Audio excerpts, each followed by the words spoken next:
In our last video, we talked about how we were struggling with a lack of structure and purpose in the van. As we headed into the second half of July, we decided to take the van on a road trip through Canada. We're Will and Lisa, and we are the Empty Nest Projects.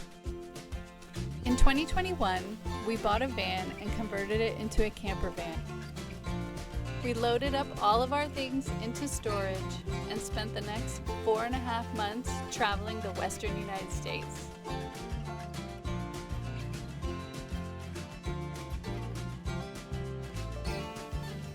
One thing we learned is that you're never too old for new adventures.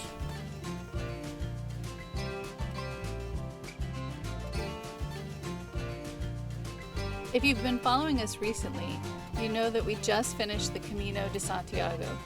We walked over 250 miles across Spain, ending up in Santiago de Compostela.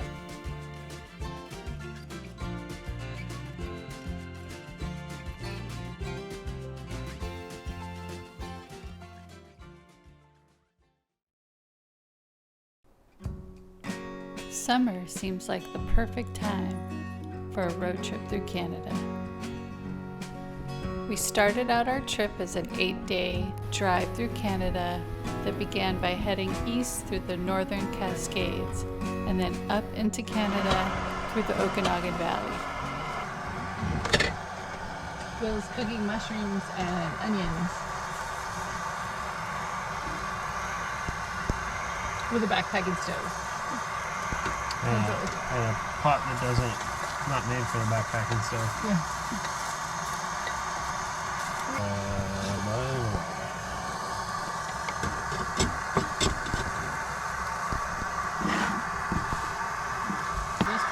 No, I can get it. Okay.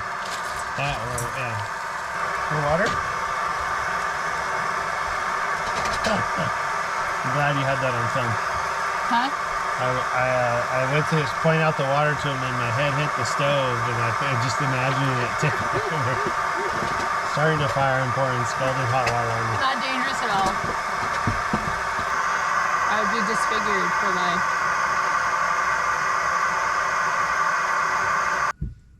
Oh, Teddy's farting too. I'm surrounded by farters. Is that all of it? Did you just put all of it in one bowl?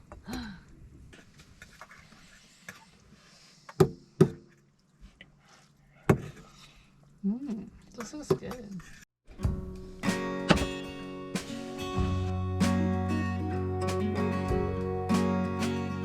Sometimes being in a tight space like the van can be really frustrating. And other times you find ways to have fun.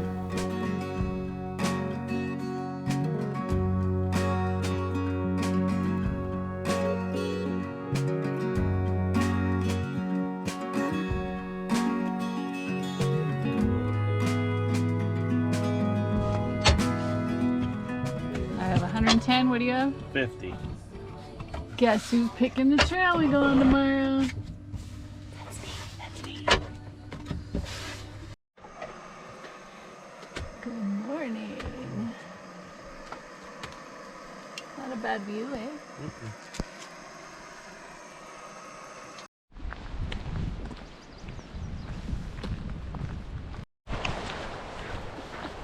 Good morning.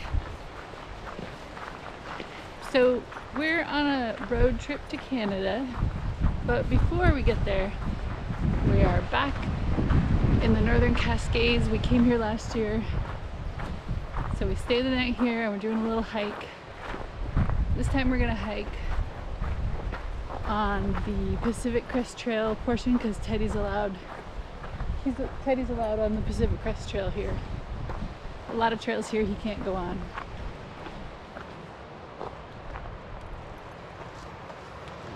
Interesting, you can't really see it in this shot, but it is mid-July and there's still quite a bit of snow. Where we slept last night, there were quite a few patches of snow.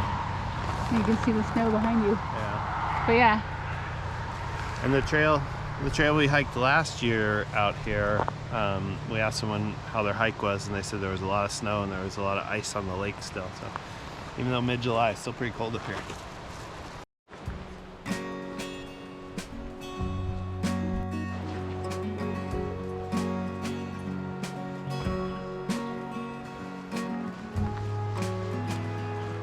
Catch a snow right there.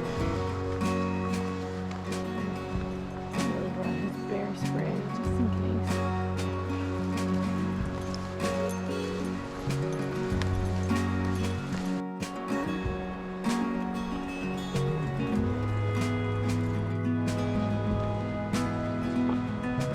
You can hear like rushing water, but not sure where it's over there somewhere.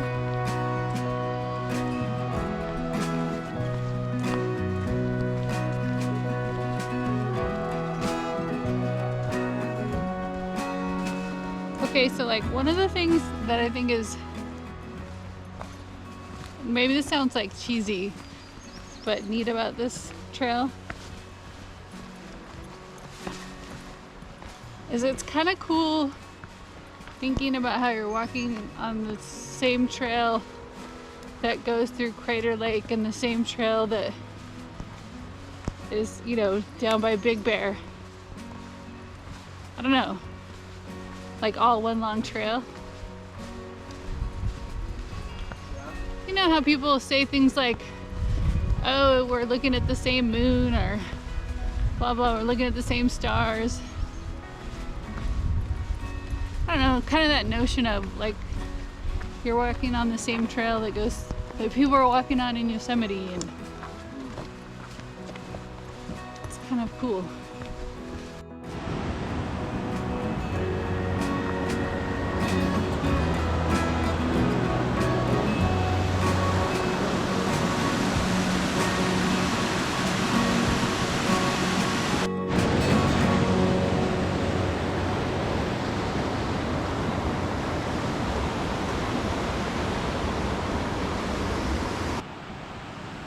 You want to take his leash off?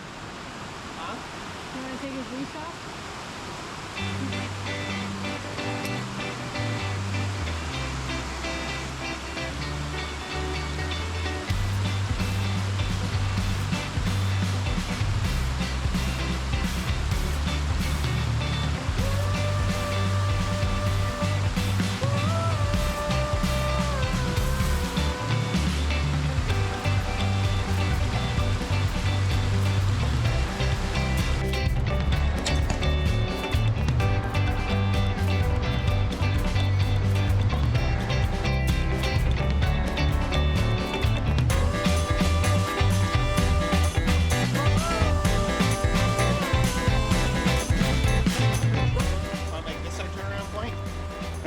How far have we gone? Not very far.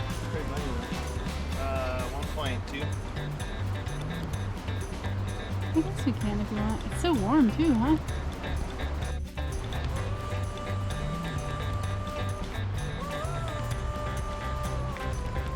We saw a deer go bounding through here, but wait, there it is. Right there.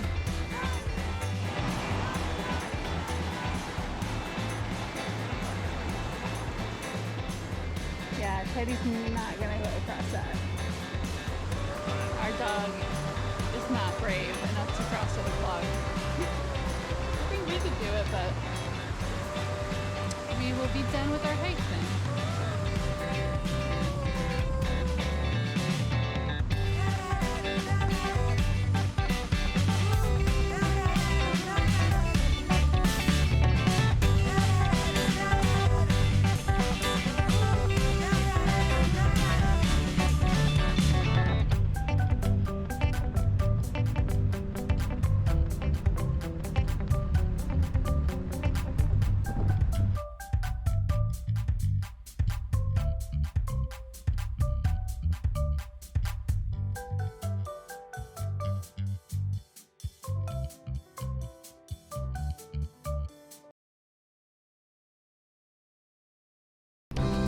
I think this is our third time crossing the border with Teddy, and so far, every time, it's been pretty easy.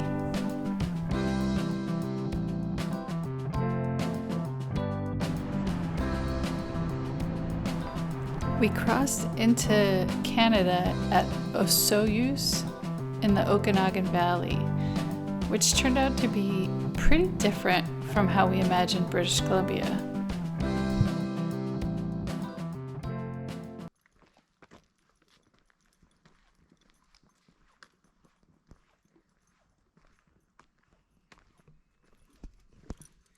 Okay, found a trail on All Trails.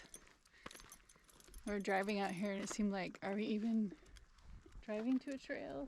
There's nobody here. It doesn't look like it's very used.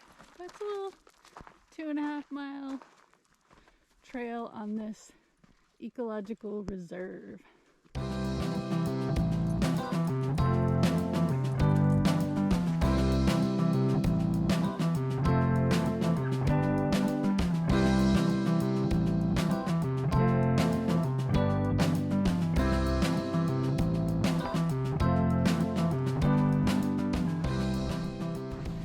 So yesterday we drove into Canada and we stayed at a Harvest House location at Crow's Nest Winery, which I think was great.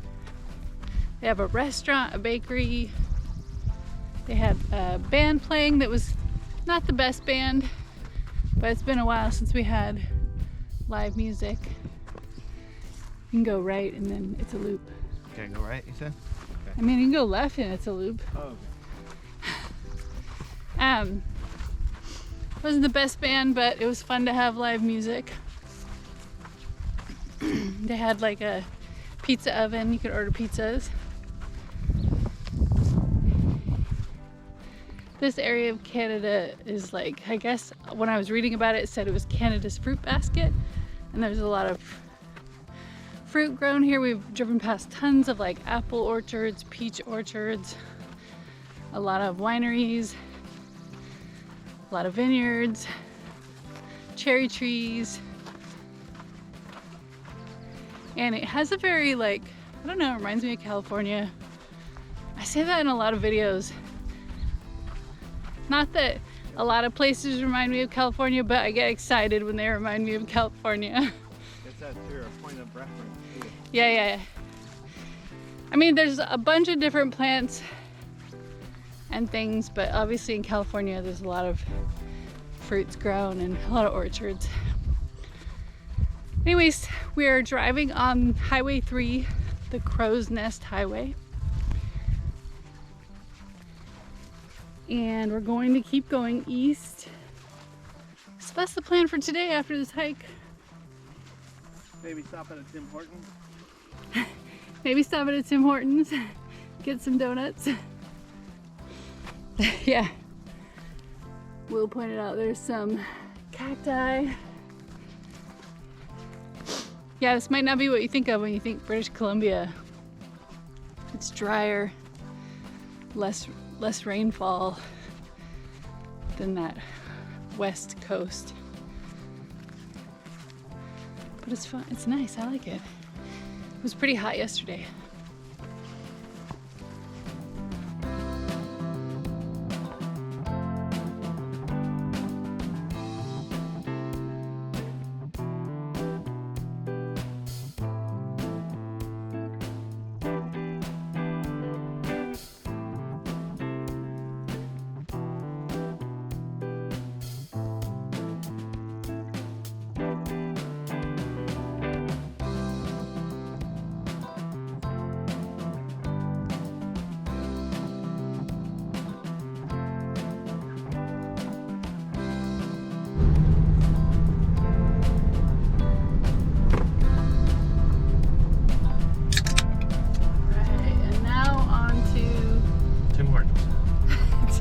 Get a donut, I guess.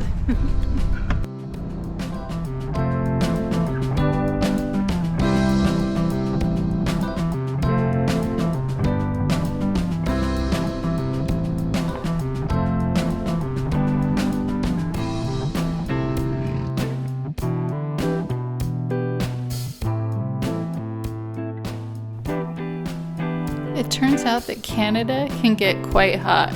We're talking like 90-degree weather, a little bit humid, and a lot of mosquitoes. Despite the heat and the mosquitoes, Champion Lakes was a really beautiful park to camp in.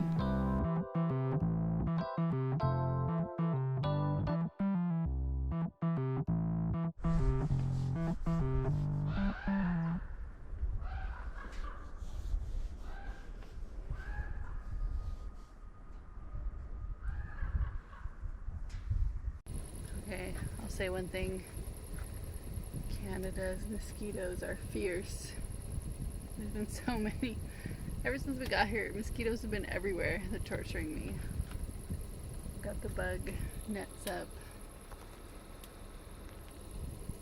I've got the mosquito stuff on me, but they still are trying to find their way in. Will's out there making s'mores. I'm trying to avoid the mosquitoes, so I'm staying in here. Hey, Will. Hi.